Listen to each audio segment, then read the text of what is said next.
We are now joined live from Zanesville with Brad Hawley, who was at the game tonight. Brad, what was able to happen out there? Well, that's right, Josh. It's an exciting time for both teams. For Maysville, a new coach has brought a new attitude, beating Columbus Academy 22-19 in Week 1. As for TriValley, not to only win the MVL, but to make a run deep in the state playoff. Here we go for the Scotties. Excited for the first MVL game and the home game of the season. Strock starts it off, 12-yard run. Let's hop over a defender, and this sets up one of Austin Jones's touchdown runs. 1-yard run. He had 4 of them on the evening. Not bad not bad if you have him on your fantasy team. TriValley's D-line was stout all night, only giving up 62 rushing yards. This is Tyler Edwards-Frick with the sack. Chris Michael, here's a screen for 11 yards. Remember that name for later. Later in the drive, Strock, a flock of flame. Here he goes running again down to the 1-yard line. Might be in, no. And that means Austin Jones again. Touchdown numero dos for Mr. Jones, and in Buttermore we trust. Jacob Miller trying to get us started in the second quarter for the Panthers. Over the middle to C.J. Harris, catches at the 50. Let's break some ankles. Going down to the 11-yard line, which guess what? Sets up another 1-yard touchdown run for Jordan Hayes. That makes it 12-7 Scotties. Maybe there is an upset brewing here at TriValley, but the calming force of Austin Jones, 16-yard run here. And when you suck in that defense with a good running game, you can go up and over the top to Chris Michael. I told you to remember that name. 37 yards, and he's down to the 19-yard line. And then very next play, Chris Michael. I wasn't lying to you guys. Remember that name. Over the middle, touchdown with 31 seconds to go in the second quarter. 19-7. The Scotties roll in the second half. 28 unanswered points for the Scotties. And if you check out Austin Jones, 20 carries. He may have had a hurt shoulder, but for 95 yards, 4 touchdowns, and Nathan Strock was Nathan Strock, Josh. 14 for 21, 201 yards, and 2 touchdowns. Well, TriValley was able to keep things rolling tonight, Brad. How were they able to stay so hot? Well, one of the most impressive things, Josh, was the defensive line. 62 yards of rushing and only 134 of total defense. That is really impressive. And also, there was worries about the wide receiver. Last week, it was Trevor Kruskup, one of my favorite new names. He had 144 yards last week. This week, 2 touchdowns for Chris Michael, including that big play, those 2 big plays at the end of the first half. Well, Maysville looked strong early, though, Brad. What impressed you about them, and how did they fall off tonight? Well, it was impressive, Josh, how they were able to keep it close against the stout TriValley Scotties early in the game. The turning point was with 2 minutes to go in the first half. It was 12-7. It looked like they had the momentum going their way, and then the 2 big plays, they scored 19-7. Then the Scotties or Maysville goes for an onside kick. TriValley gets the onside kick, receives the onside kick, and TriValley goes down to score. Then they score in the very next possession after a Maysville fumble. All of a sudden, they broke it open. That's what TriValley does, man. They break it open. He's live in Zanesville. Thanks a lot, Brad. All right, well, we're trying to get a hold of Brad. Philo and New Lex came down to the wire tonight. Don't want to tell you too much about the game without letting you see the highlights. We'll let Brad Hawley do it now that we got him. Brad, was New Lex able to turn the page tonight? Yeah. I'm sorry, I didn't hear you. What'd you say, Josh? Was New Lex able to turn the page tonight? Oh, yeah, that's right, Josh. And these 2 teams were headed in different directions in Week 3. But New Lex head coach says his team needs to get back to fundamentals to win 7 games last season. It was USA night here at Philo, and who's that good-looking devil in the student section? First quarter, Zach Sargent, 60 yards, but he gets himself into trouble, runs over his own lineman, and there he goes. He got himself 60 yards, gets down to the 6, but there is a holding penalty, and the drive stalls. New Lex's ball now. Alex Bryant to Gerald Spahn, 20 yards over the middle. That gets the drive started, and if you were a New Lex fan, you saw this all night. Alex Bryant, dive up the middle, 7 yards, and then to finish off the drive, Alex Bryant up the middle, 2 yards, 7-0 New Lex. Philo is forced to punt, and New Lex would be on the move again. Bryant to spawn. That's 8 yards. It's inside the 20, and Bryant finishes it off again. 13-0 New Lex.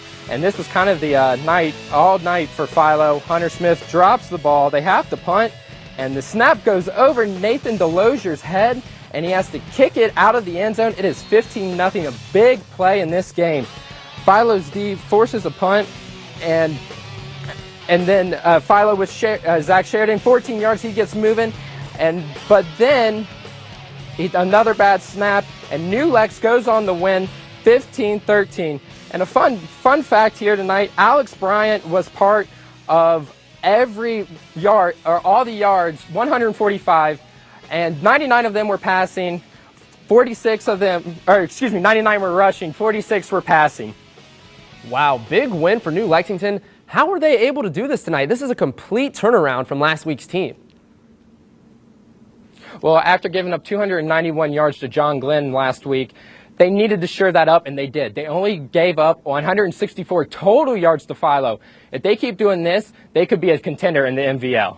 All right, now Philo, they dropped their first game of the season. If you're a Philo fan, what are you concerned about most? I am worried about the slow starts. Crooksville, they were down to Crooksville 13-0 in the second half. They were down to New Lex 15-0. If they keep with these slow starts, they're going to be in trouble. All right, well, Brad Hawley live in Zanesville. We'll be heading back your way here in a few. Thanks, Brad. We are now joined live in Zanesville with our MVL reporter, Brad Hawley. Brad, this John Glenn defense has proven to be very impressive and tough this season. That defense you speak of, Josh, has allowed just under 8 points a game, but the offense has been impressive too. Last year, the most points they scored was 28 points. This year, they've scored 30 points twice this season. Now, will West Muskingum be able to shut down the John Glenn offense? And not a good start for the West Muskingum. Stone Morgan blocks the Grant Pumphrey punt, and this sets up the Zach Swingle to Blake Atkins 20-yard TD pass, and special teams for West M haunted them all night. Another bad snap gets them in trouble, and this sets up an 11-yard TD run from Grant Hall. Brian Doan, the defense was great. Brian Doan was sacked the Muscleman here, and wow, so John Glenn, huge win there. John Glenn ended up winning the game 61-7. Zach Swingle, he was good at quarterback tonight, 6 for 8, 107 yards, 2 touchdowns. Blake Atkins, 3 receptions, 55 yards, 2 touchdowns. He was a running machine, and now he was able to come over through the air. And Stone Morgan was fun tonight. He had a blocked punt, 1 interception, and a big 37-yard reception that set up a touchdown to put John Glenn up 21-0. All right, well, Brad, it'd probably be easy to answer this next question with everything, but what do you think John Glenn did best tonight? Well, Josh, you said it, everything. What I was most impressive with is the defensive line. They only gave up 136 total yards, 4 turnovers. 2 of those turnovers ended up being touchdowns. I was also impressed with Blake Atkins. He added a new dimension, 3 receptions, 55 yards, 2 touchdowns. They're going to need Blake to be able to catch the ball in the air for them to be competitive. All right, they're now 3-1 overall, and they're looking pretty strong in the MVL. Do you think there's any shot they got a chance at those guys called Sheridan to TriValley? Well, TriValley and Sheridan's tough. They're at the top of the MVL. But yes, their defense is that good. They're going to be able to hold TriValley and Sheridan. And if this offense can keep putting up points on the board, they have a chance to contend in the MVL and maybe upset one of those 2 teams. All right, well, big win for John Glenn, moving to 3-1. Brad Hawley out in Zanesville. We'll be sending things back your way in a few. Thanks, Brad. All right, now we welcome Brad Hawley to chat about our game of the week. Now, Brad, TriValley has this high-powered offense. We all know about it. But Crooksville's got a solid O as well. Yeah, that's right, Josh. And we all know about the Scotty offense. They're averaging 41 points a game, but you can't sleep on that ceramic offense either. They come in averaging 30 points of their own. but that would be tested by TriValley defense tonight at Village Park Stadium. And what a beautiful night at Village Park Stadium. And Austin Jones, he had a beautiful night too. He gets it started 27 yards on the right side. He gets inside the 20 and bulldozes his way all the way to the 13-yard line.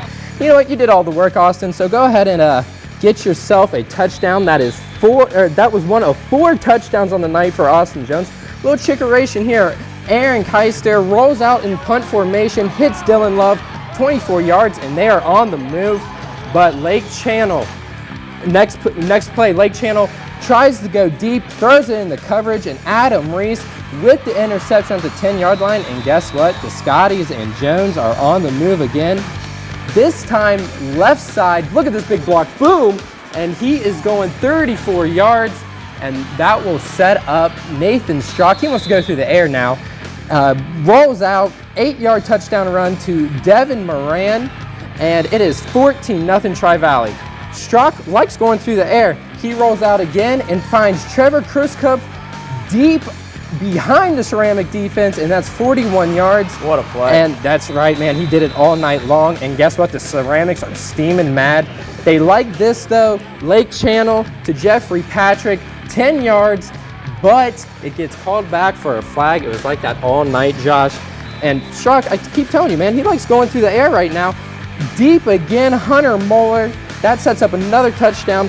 Scotty's roll, 63-0. And Josh, I tell you what, Austin Jones had 4 touchdowns. Dylan Scott was not impressed. He had 9 carries, 159 yards, and 4 touchdowns. Wow, Brad. So, like we were saying, Crooksville, they're averaging 30 points a game, but TriValley didn't allow them 1 point tonight. Talk about that TriValley D. Well, Josh, the TriValley defense had 5 3-and-outs in the first half alone. And I know Coach Buttermore was worried about Lake Channel. He had over 140 yards rushing against Sheridan, a very good Sheridan defense. He had 18 total yards for the whole game. I mean, this defense was stout all night long. All right, now it seems like we're only always talking about Nathan Strock and Austin Jones with that crazy good offense for TriValley now, but talk about that offense as a unit completely. That offense as a unit is a lot of fun to watch. We all know about Austin Jones. He had 4 touchdowns tonight. How about Nathan Strock? Over 200 total yards. But if you didn't notice, every time that Strock threw the ball, it was to a different receiver in my highlights. I did that on purpose because he threw 7 different receivers. This team is so much fun to watch because there's playmakers all around the field. All right, now Crooksville, they struggled in most every aspect of the game tonight. They were against a solid team, though, but next week they got Maysville. That's no easy team. How are they going to bounce back? Well, I mean, I thought TriValley was going to be the team that maybe comes out complacent against a tough Dover team, but it was actually Crooksville that came out a little slow, and you just can't do that against a good TriValley team. All right, well, another win for TriValley. They're going to try to keep rolling to 10-0. Great job tonight, Brad. We now welcome our NBL reporter, Brad Hawley, live from Zanesville. Brad, how tough has this stretch been for Crooksville? Well, this stretch has been monstrous, Josh. To put it in perspective, their last 3 losses have come to teams that are 13-2 combined, and it won't get any easier tonight against the Maysville Panthers. The Panthers have shown maturity in the clutch, winning 3 of their 4 games by only a combined 9 points. And it is homecoming tonight in Maysville. And congratulations to this young lady, a homecoming queen. And we started off mid-second quarter, Lake Channel over the middle to Nate Daniels, 25 yards down to the 3-yard line. And this is Channel to Dalton Rollison, 4-yard touchdown pass, 7-0 Ceramics. But then Maysville got it going. Here goes Eli Chambers, a pitch to the right side, 37 yards and a touchdown. It is 7-6 Crooksville. And then the defense steps up. Justin Wilson, interception, 32-yard scamper, pick 6, 13-7 Maysville, and the defense just keeps coming against poor Lake Channel. A sack, by Jordan Hayes, and it's safe to say he got Gator swamped. And then Jacob Miller, after they forced the punt, goes deep over the middle, 20-7 Maysville at the half. And then Crooksville, last-ditch effort of Nate Daniels, 11-yard run, bulldozes his way. And then last play for them to try to get back into the game, It's channel intercepted by Eli Chambers again, and he had a huge night all night long, and Coach Clark sung his praises. Eli's a special player. He's made a lot of plays for us this year, and when he's got the ball in his hands, he's just dangerous, and he can take it the distance anytime, so he had a nice game. Yeah, Josh, and they had 305 total yards while Crooksville had 216. It was the big plays that won this game for Maysville. All right, well, I'd like to clear things up, folks. He's out in Maysville, not Zanesville, so he's right there where all the action happened tonight. Now, Brad, Maysville didn't start getting going until right at the end of the first half. How'd they turn things around? Well, they scored in all facets. They scored 4 touchdowns in 5 minutes in between the second and third quarter. They scored by rushing a touchdown, passing touchdowns, kick returns, and pick sixes. This is what scares opponents because they can score on you on every facet. All right, Brad, real quick before we let you go, Crooksville, tough loss for them tonight. How do they bounce back? How do they get things going again? Well, Crooksville is 0-4 against the 4 best teams in the MVL, so it's all downhill from here. They could still go 6-4 and have a winning record. All right, thanks a lot. Brad Hawley, live in Maysville. Thanks a lot, buddy. And we now welcome our tag team of reporters, Brad Hawley and Nathan Takich, who is also making his Gridiron Glory debut tonight, to talk a little bit more about the MVL. Guys, this is the most depth we've seen in this league for a while. Yeah, well, Josh, as you well know, the playoffs are fast approaching, and when I was trying to break down each team's playoff chances, frankly, it made my head hurt. And, you know, the best region right now, or the most tight region, is Region 11 in Division 3, and right now Maysville is looking like the best team. That's right, Brad. They're sitting pretty in 3rd place, and the top 8 teams make the playoffs, so they have a really good shot at making it. They've never made the playoffs before, so it's looking good there.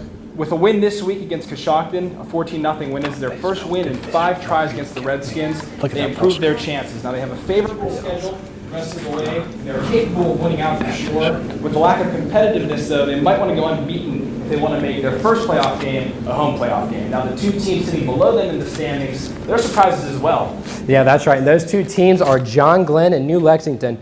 John Glenn is sitting in 7th place right now. Again, top 8 make it. They beat Morgan tonight, 41-18, but that's not going to get you a lot of points trying to get into the playoffs. But man, talk about a chance. These next 2 weeks, they play undefeated TriValley and undefeated New Philadelphia. That's where you can rack in big points. And if they win one of those, expect them to make the playoffs. For New Lexington, they lost their chance of getting a marquee win tonight, losing to TriValley 43-7. And New Lexington will need to win their final 3 games, and they're going to need some help from the teams ahead of them if they're going to make the playoffs. That's absolutely right. Now, if you look at the next 2 teams on the list, Philo and Sheridan, they played each other tonight in a titanic game, and Philo won big. They're trending on the upside. They've won their last 4 games by an average score of 41-3. They're going to have to keep it going. They still have to play at Maysville and versus TriValley, and you would think they're going to need one of those teams. They're going to have to upset one of those teams to clinch the playoffs. For Sheridan, on the other hand, 3 straight losses, 2 straight shutouts. After this loss, they're pretty much on life support. They still play against Maysville and TriValley, so they have a chance with some wins and a lot of help, but it's going to be tough sledding the rest of the way. That's right, Nathan, and we would be remiss if we didn't talk about the TriValley Scotties. They're 3rd in their region. The number 2 seed, Zanesville, they lost tonight. And the number 1 seed, Licking Heights, they played an 0-6 Middlebrook team. The points are going up for TriValley, and we may see them be the 1 or 2 seed, but that's all we got, Josh. The MVL is exciting, and back to you, bud. Hey, man, it sounds like I know TriValley would like to get that 1 seed, and then overall, guys, just a deep MVL overall. Thanks a lot, guys. We are now welcomed by our MVL reporter, Brad Hawley, live from Zanesville. Brad, there were plenty of storylines heading into this game. That's right, Josh, and this is what Week 10 football is all about. For TriValley, they're looking for their first 10-0 regular season in school history. That's 64 years, and they're also looking for an outright MVL title. And as for Philo, their backs are against the wall. They need an upset against TriValley to stay in the playoff hunt. And check out this little guy pushing me down, and yeah, he's got some Philo strength. And Austin Jones, he starts off his big night, 13 yards. He's inside the red zone, and he finishes it off, 2-yard touchdown run, 7-0 TriValley early. Philo 3 and out, and Strzok goes in through the air, 35 yards, and what an acrobatic catch. They punch it in, 14-0 TriValley. Philo still struggling to move the ball. They have to punt it again, and Jones is on the move again. 37 yards around the left side. He goes all the way down to the 1 yard line, and big game for him tonight. 152 yards, 4 touchdowns. He looks like a player of the year candidate to me. And Philo, Patrick Henry, quarterback, trying to get it going through the air, but Chris Michael with the interception. He takes it all the way down to the 2. Austin Jones punches it in, 28-0. Philo finally gets on track in the offense, but on 4th down, they can't make the catch. So they turn the ball over on downs, and Nathan Strzok tries to get another quick score before the half, but he's under pressure, and he gets intercepted by Hunter Smith, maybe a momentum changer. 28-7 TriValley, but then TriValley at the very end of the half, Chris Michael over the middle gets down to the 5. They end up scoring with 3 seconds to go, Josh. Nathan Strzok had another good game, 10 for 16, 164 yards, 2 touchdowns. But what he's going to be mad at, Josh, is the 1 interception. That's his first one all year. All right, well, first ever TriValley team to go 10-0. Brad, is this the best TriValley team we've ever seen? Well, they're right on track. I mean, if they're 10-0, this is the first time in school history, 64 years. And at worst, they're going to have 1 loss, which will tie their best record. But they're going to be judged on what happens in the playoffs. If they make it back to the regional finals like last year or get through the regional finals, this is the best TriValley team this school has ever seen. All right, well, Philo is seemingly eliminated. TriValley looking like they're going to get that 1 seed. They've already clinched home field. What's going on with Maysville, Brad? Well, they did their job tonight. They were the 3 seed going in. They wanted that home field advantage, and they won 56-21. But unfortunately for Maysville, they're not going to get many computer points for beating Morgan. But if you check out the region, Steubenville is behind Maysville starting tonight, but they beat a very respectable Division III Buckdale team. I think they're going to jump Maysville, and I also think Dover, who beat New Philadelphia, an 8-1 team, Division II team, they're going to jump Maysville. So I think that Maysville will not get that home playoff game, but that's okay because they're still making the playoffs for the first time in school history. Oh, they got to love that. Tough roads ahead, though, for Maysville and TriValley throughout the playoffs. We'll be keeping up with them. Thanks a lot, Brad. We now welcome our NBL reporter, Brad Hawley, to give us a little bit of a preview on the game. Brad, very tough draw for their first ever playoff game. Yeah, it's fitting, Josh, that a Maysville team, a team that has never made the playoffs, have to go up against one of the most decorated programs in OHSAA history. The Steubenville Big Red have won a combined 9 state titles, including 3 since the playoff system started. After finishing the season at a perfect 10-0, they are led by, Steubenville is led by head coach Reno Sukach, and their strength is the offensive and defensive line. Josh, if you like ground and pound, smash mouth, old school football. Oh, and I do, buddy. I do. You'll like this team. They're averaging 214 yards a game rushing, and it was a close game last week. They won by 3. They still trusted that offensive line to have 50 rushes. Wow. So obviously the offensive line is going to be a big part in this game for both teams, really. But what are some of the key factors for Maysville if they want to get this win? Well, there's a couple key factors, and one of the biggest key factors is to start fast. Against a ball control team like Steubenville, their forte is not throwing the ball. So if you can get in the lead early, they will have to they will have to try to go through the air to come back, and they may never get in rhythm.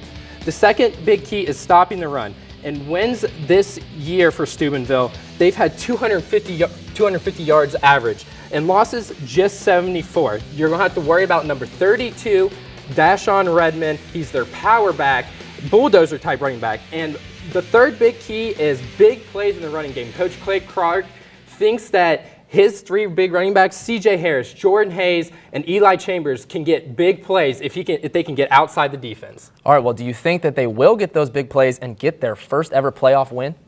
I don't think so. Steubenville I think their size is going to wear on Maysville, and I think that they're going to lose by about 7 points, but it's basically a toss-up. All right, well, we'll stay tuned to see on that one. Thanks a lot, Brad. We are now joined by our MVL guru, Brad Hawley, to the desk. Brad, what caught your eye about this MVL season? Well, Josh, first and foremost, the historic seasons for TriValley and Maysville. For the Scotties, it was their first undefeated regular season, and for Maysville, it was their first ever postseason berth. But what really caught my eye was how strong this conference was. Outside the conference, MVL teams were 13-4. And then I love the parity of this conference. You talked about how they were shaken up. Right. You had TriValley up top, but then 4 teams battling for second place. 3 teams actually ended in a third place tie. And it looked like we could kind of tell whoever came in second was going to make the playoffs. It ended up being Maysville. There it was. Now, do you think we're going to see the same teams at the top of the MVL again next season? I think so, but it's going to be a little shaky. TriValley loses a lot of seniors. Austin Jones, Player of the Year candidate, Nathan Strock, and you look at Maysville, Sheridan, Philo, and John Glenn. All those teams are going to be just as good, if not stronger. So I think it's going to be like 5 teams may have a chance to walk away with the MVL title next year. All right, well, I want to put you on the spot really quick here. Is it going to be TriValley again?